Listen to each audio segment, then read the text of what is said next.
दोबारा खुशामदीद मेरे शागिर्दों। तो कैसे हो? उम्मीद करता हूँ कि हंसते खेलते मुस्कुराते मुस्कुरा रहे होगे। तो यूं ही हंसते खेलते मुस्कुराते रहो, क्योंकि मुस्कान तो अच्छी है। तो बढ़ते अपनी क्लास की तरफ। आज की क्लास ग्राफिक डिजाइनिंग की क्लास नंबर 7 है, यानी 7 है, जिसमें हम बात करने वाले हैं स्पेस की, स्पेस मैनेजमेंट, जो कि हमारे ग्राफिक डिजाइनिंग के मेन पॉइंट्स में से 5वां और आखिरी पॉइंट है।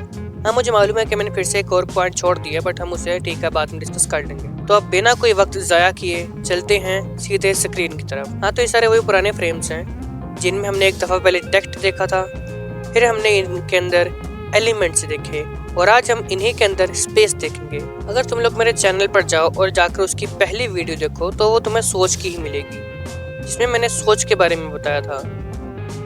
जब हम इन सब डिज़ाइंस में आए थे और टेक्स्ट देखने आए थे तब हमें इन सब का टेक्स्ट दिखाई दे रहा था, और जब हम एलिमेंट देखने आए थे तब हमें एलिमेंट्स दिखाई दे रहे थे। आज हम स्पेस देखने आए हैं, आज हमें स्पेस देखेगी। तो चलो, खाना पकाना बहुत हो गया, अब आते हैं अपने टॉपिक पे। तो आज हमें देखने वाले स्पेस। तो स्पेस मैनेजमेंट के लिए भी हम कुछ पॉइंट्स बना लेते हैं, क्योंकि अगर बातें हम चीज़ें पॉइंट्स में याद रखें तो ज़्यादा आसानी से याद रहती हैं। तो सबसे पहले कि स्पेस आखिर है क्या चीज़। स्पेस मतलब जगह, खाली जगह।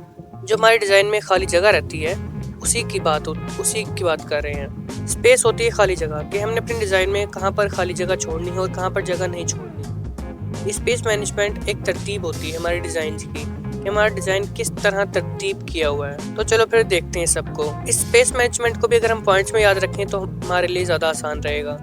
तो स्पेस मैनेजमेंट में सबसे पहली चीज़ होती है बाउंड्री स्पेस, जो कि हमारे डिज़ाइन के बाउंड्रीज पर रहती हैं। एक और बात कि जो स्पेस मैनेजमेंट के रूल हैं ये मेजर काम करते हैं, मतलब इफेक्टेड होते हैं हमारे टेक्स्ट पर और हमारा जो मेन एलिमेंट्स हैं, मेन एलिमेंट्स पर, यानी जो हमारा मेन सारा कुछ, जो हमारा एक मेन टेक्स्ट मेन मवाद है, तो दूसरा जो हमारा मेन एलिमेंट है। ये स्पेस मैनेजमेंट का असूल इन्हीं दो चीज़ों पर अप्लाई होता है। बैकग्राउंड एलिमेंट्स पर इसका इफेक्ट बहुत कम होता है। तो सबसे पहला पॉइंट है हमारा बाउंड्री स्पेस, जिसमें अगर तुम लोग पीछे जाओ अपनी ज़िंदगी में तो तुम लोगों को याद होगा कि जब हम स्कूल जाते थे हमारी कॉपीज़ के बाउंड्रीज पर बाउंड्री लाइंस होती थी कि ना ही इससे वर्ड दाएं जाएगा ना ही इससे वर्ड बाएं जाएगा, और ऐसी एक लाइन ऊपर होती थी और नीचे भी एंड में एक लाइन छोड़ के करते थे ताकि स्पेस मैनेज रहे। ऐसे ही हमारे डिज़ाइन में होता है, कुछ खाली जगह ऊपर टॉप पर होती हैं, कुछ साइड्स पर होती हैं और कुछ जगह नीचे छोड़ जाती हैं। जैसे मैंने बताया कि ये चीज़ अप्लाई होती है मेन हमारे मेन टेक्स्ट पर और हमारे मेन एलिमेंट पर। बैकग्राउंड एलिमेंट पर ये कहीं कहीं इस्तेमाल की जाती हैं, हर जगह इस्तेमाल नहीं होती। अब ये बैकग्राउंड एलिमेंट है बट ये साइड पर गए हुए हैं। ये बैकग्राउंड एलिमेंट ये साइड पर है और ये भी बैकग्राउंड एलिमेंट है, तो ये भी थोड़ा सा इस तरफ में आ रहा है, बट ओके है।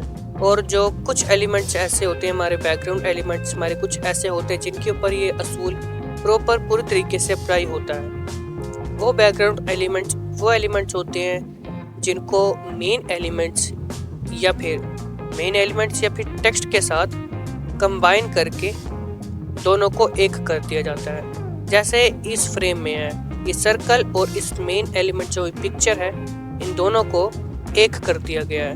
तो इसी वजह से यहाँ पर जो ये ऊपर सर्कल का मेन एलिमेंट है, इस पर स्पेस का कॉन्सेप्ट लागू होगा। बिल्कुल ऐसे ही यहाँ पर है, यहाँ रजिस्टर ना हो के पीछे जो हमारा ये बैकग्राउंड एलिमेंट है, इन दोनों को आपस में साथ जोड़ दिया गया, कंबाइन कर दिया गया। तो अब ये दो चीज़ें नहीं रही, अब ये एक ही चीज़ बन गई है। तो अब इस एक पूरी चीज़ पर ये कॉन्सेप्ट अप्लाई होगा, क्योंकि इसके अंदर हमारा मेन कंटेंट मौजूद है। यहाँ पर मेन एलिमेंट हमारा ये पिक्चर है, इसके ऊपर अप्लाई होगा, इनके ऊपर अप्लाई होगा, और जो ये यहाँ पर भी ये दो चीज़ें हैं, इन दोनों को ग्रुप करके कंबाइन कर दिया गया, तो इन दोनों पर ये अप्लाई होगा। नीचे भी जगह छोड़ी हुई है और साइडों पर भी जगह छोड़ी हुई है। सेकंड पॉइंट है हमारा यूनिफॉर्म मैनेजमेंट। जैसे हम अपने कॉपीज़ के बाउंड्रीज पे करते थे कि एक पॉइंट से, एक लाइन से स्टार्ट होता था, जहाँ से हमारा पहला वर्ड स्टार्ट हो रहा लाइन के बिल्कुल साथ से, वहीं से बाकी के भी स्टार्ट होते थे। यहाँ हमारे इन डिज़ाइंस में इनविजिबल लाइन होती है, एक इनविजिबल लाइन होती है जो कि दिखाई नहीं देती लेकिन होती है। तो ना ही उससे दाएं जाना चाहिए ना ही उससे बाएं जाना चाहिए। तभी हमारा जो सारा एक डिज़ाइन है वो एक इक्विलिब्रियम में, एक बराबरी में आएगा। यूनिफॉर्म मैनेजमेंट बारीकियों वाली स्पेस में मुहैया की जाती है। जैसे अभी हमने बाउंड्री स्पेस में देखा, इसमें पूरे डिज़ाइन की बात की गई थी कि पूरे डिज़ाइन के बाउंड्रीज पर स्पेस खाली होनी चाहिए। ऐसे ही ये लाइन स्पेसमेंट बारीकियों वाली स्पेसमेंट है। इसमें देखा जाता है कि आपका पहला पॉइंट दूसरे पॉइंट के जितने फासले पर है दूसरे से तीसरे के बीच में भी उतना ही फासला हो, दोनों के दरमियान का फासला बराबर हो। ऐसे ही हमारी और दूसरी चीज़ें भी देखी जाती हैं। अभी ये पॉइंट्स एक अलग कैटेगरी है, ऐसे ही ये एक अलग कैटेगरी है, ये कैटेगरी एक अलग है। एक डिज़ाइन के हिसाब से ये एक अलग एरिया है।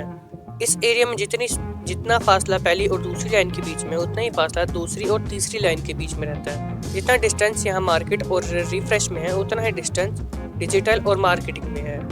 इन दोनों की स्पेस बराबर होनी चाहिए। यहाँ की ये ऊपर नीचे वाली स्पेस बराबर होनी चाहिए। एम और ए के बीच जितना फासला है उतना ही फासला ए और आर के बीच होना चाहिए।